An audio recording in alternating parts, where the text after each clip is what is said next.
करते हैं इसका सेकंड क्वेश्चन।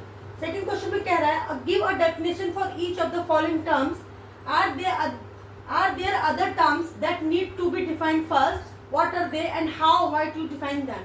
अब आपको कुछ इसमें टर्म्स दिए हैं जिनको आपने क्या करना है, डिफाइन करना है।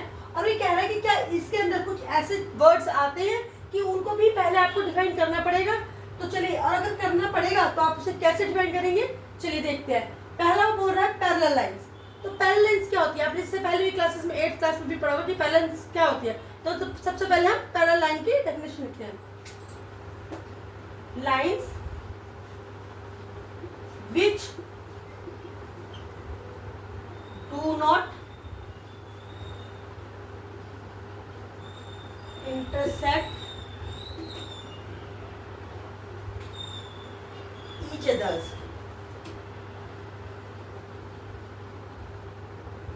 यानी कि ऐसी दो लाइनें जो आपस में कभी भी एक दूसरे को इंटरसेक्ट नहीं करती।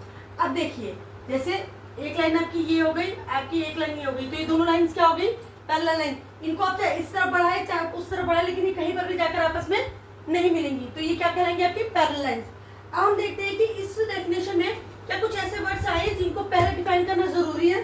तो चलिए सबसे पहले देखते हैं लाइन। हमने पढ़ा था अभी जब हमने यूक्लिड्स की जो भी डेफिनेशंस पढ़ी थी, तो लाइन। दूसरा देख लेते हैं इंटरसेक्ट, ठीक है। तो चलिए पहले लाइन को करते हैं। लाइन के बारे में हमने क्या पढ़ा था, जो यूक्लिड की डेफिनेशन थी उसमें लाइंस को क्या कहा गया था, लाइन क्या है, line is a breathless length, line is a breathless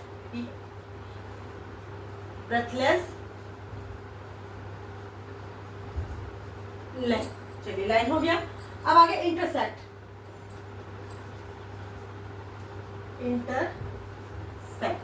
intersect के लिए क्या लिखेंगे,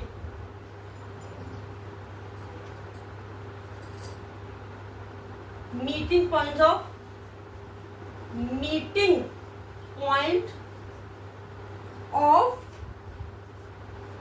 लाइंस, ठीक है।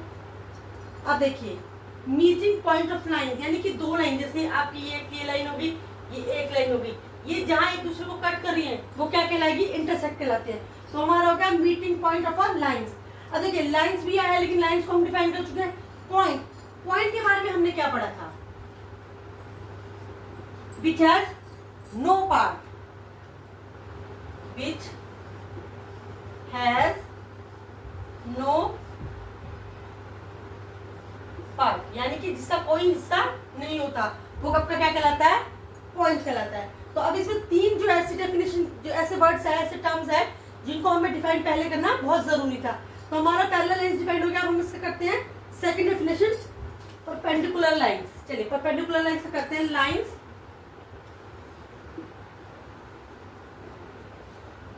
which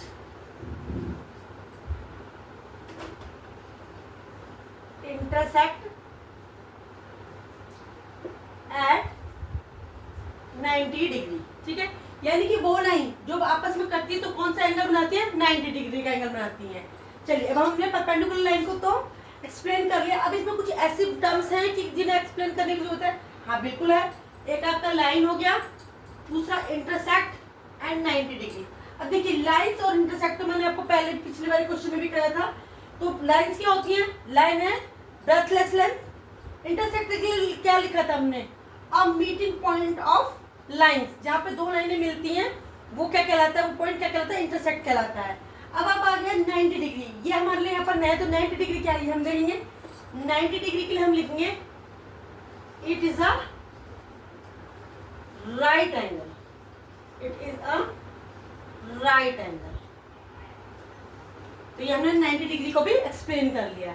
चलिए अब हम इसका करते हैं थर्ड पार्ट। डिफाइन करने से पहले हमने इस पे पढ़ा था, जब हमने लाइन वगैरह के बारे में पढ़ा था, तो हमें तीन चीजें आई थी हमारी। पहली थी लाइन, दूसरा था रे, और तीसरा था आपका लाइन सेगमेंट, ठीक है। तो लाइन क्या होती है, देखिए लाइन होती है कि ऐसी लाइन जिसको, मतलब जिसका ना कोई एंडिंग पॉइंट होता है ना स्टार्टिंग पॉइंट होता है। आप मान लीजिए ये यहाँ है, तो इसका ना कोई एंडिंग पॉइंट होगा ना कोई स्टार्टिंग पॉइंट। आप इसको इस तरफ भी बढ़ा सकते हो, आप इसको इस तरफ भी बढ़ा सकते हो। तो जो लाइन जिसको हम ना कोई एंडिंग पॉइंट होता है ना कोई स्टार्टिंग पॉइंट, उसको हम क्या कहते हैं, लाइन कहते हैं। अब आगे रे, रे का क्या होता है, रे का स्टार्टिंग पॉइंट तो होता है लेकिन एंडिंग पॉइंट कोई नहीं होता। जैसे सन की रेज हो गई, सन की रे का स्टार्टिंग पॉइंट तो यह है, पर ये कहाँ तक जाएगी इसका कोई भी एंडिंग पॉइंट नहीं होता।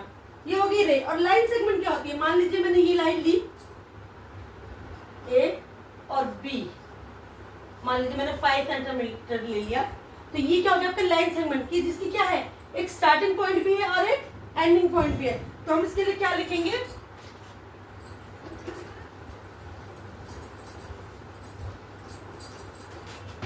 which has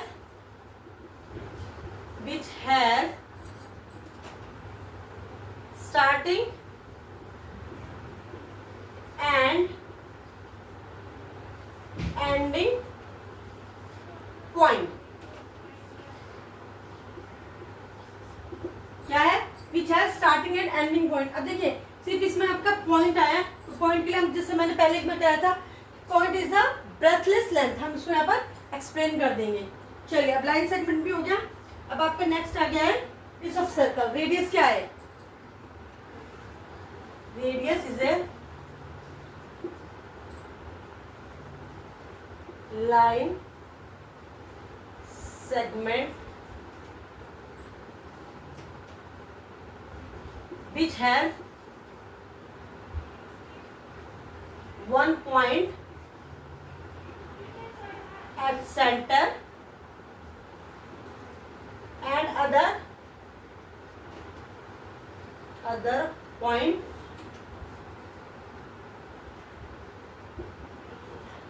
is on circle. यानी कि रेडियस क्या है, जिसका ये मैं अगर मैं सर्कल बनूं तो रेडियस क्या है, ये पॉइंट है जिसका एक पॉइंट कहाँ होता है, सेंटर में होता है, और एक पॉइंट किसके ऊपर होता है, सर्कल के ऊपर होता है। तो इसको हम क्या बोलेंगे, रेडियस बोलेंगे। अब हमने रेडियस की तो कर ली, अब इसमें क्या ऐसा कोई वर्ड आ रहा है जिसको हमें डिफाइन करने की जरूरत है, तो इसमें सबसे पहला आ रहा है आपका लाइन सेगमेंट। तो लाइन सेगमेंट को अपने डिफाइन कर दी, इंग्लिश में डिफाइन करेंगे सेंटर को। तो सेंटर क्या है आपका, सेंटर के लिखेंगे सेंटर हैज अ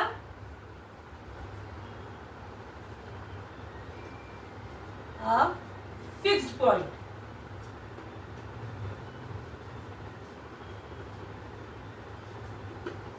ओके, चलिए अब उसके बाद आपका क्या, सर्कल। ठीक है, हम करेंगे सर्कल को डिफाइन। ओके, सर्कल की डेफिनेशन हम क्या लिखेंगे, बताइए आप मुझे। हम सर्कल की डेफिनेशन क्या लिख सकते हैं, सर्कल की हम definition, circle is a closed curve. क्या है, सिर्फ ये एक क्लोज्ड कर्व। चलिए अभी आपकी फोर्थ रेडियस की भी हो गई। अब हम करेंगे इसकी एक और जो है स्क्वायर। स्क्वायर की डेफिनेशन क्या होती है, पहले सबसे पहले समझते हैं स्क्वायर है क्या। स्क्वायर है, square is a quadrilateral, square is a quadrilateral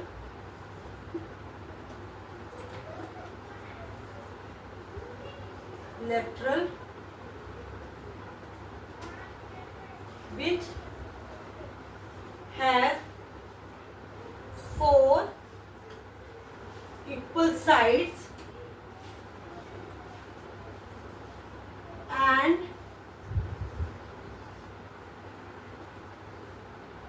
4 right angles। यानी कि स्क्वायर क्या है, एक क्वाड्रिलेटर है which has 4 equal sides and has 4 right angles. यानी कि अगर मान लीजिए ये मेरा स्क्वायर है तो इसकी जो साइड्स हैं वो क्या होंगी, सारी इक्वल होंगी, और इसके जो एंगल्स होंगे वो भी हमारे किसके होंगे, 90 डिग्री के राइट एंगल्स होंगे। चलिए अब हमने इसके तो ले लिया। अब इसमें सबसे पहला वर्ड क्या आ रहा है, क्वाड्रिलेटरल। ठीक है, अब क्वाड्रिलेटर के हम क्या लिखेंगे,